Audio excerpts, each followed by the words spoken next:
அந்த காலத்தில் வந்து போகர் வந்து இப்படி எல்லாத்தையும் திரித்தத்துவருக்கு அப்படி அறுதின் முயன்று நவபாசன திருமேனியை உருவாக்கி வச்சுட்டு அதே மலையில் பார்த்தீங்கன்னா கன்னி மூலையில் சிம்மாசனம் கூட சமைத்து நீர்விகப்ப சமாதியில் அமர்றார். அமர்வதற்கு முன்னாடி கண்ணடியப்ப உடையவர் அப்படின்ற ஒருத்தர் சிஷ்யர்கிட்ட ஒப்படைக்கிறாரு. அவர்கிட்ட ஒப்படைச்சக்கப்புறம் 6 காலம் அவர் வந்து சாமிக்கு திருமஞ்சனம் எடுத்துகிட்டு வந்து அபிஷேகம் பண்ணுறாரு. சோடசோபச்சாரம் பண்ணி 6 காலம் பூஜை பண்ணிட்டு வர்றார். அது காட்டுப்பகுதி 5000 வருஷத்துக்கு முன்னாடி வனப்பகுதி மேற்கு தொடர்ச்சி மலை ஒட்டி இருக்க பகுதினால இது காட்டுப்பகுதியால் மிருகங்களை வந்து டிஸ்டர்ப் பண்ணுது, வதை பண்ணுது. ஸோ அதை வந்து குறித்த நேரத்துக்கு அபிஷேகம் பண்ண முடியாமல் மிருகங்கள் தொந்தரவு பண்ணுது. ஸோ குருவிட்ட போய் ஒப்புவிக்கிறார். ஒப்புவிக்கிறப்ப புளியை தருவிக்கிறார்.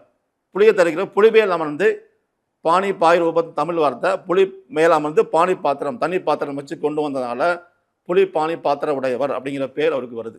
ஸோ இதுக்காக இப்படிலாம் வந்து பயணிச்சுட்டு வராங்க. திருமஞ்சனம் சாமி வந்து திருமஞ்சன அபிஷேக பிரியர்.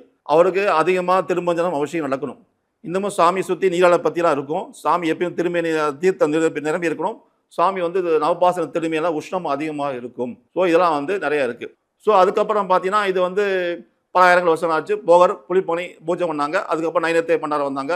நிறையா திருமஞ்சன கைதி இப்படியே வந்து போயிட்டுருக்கு.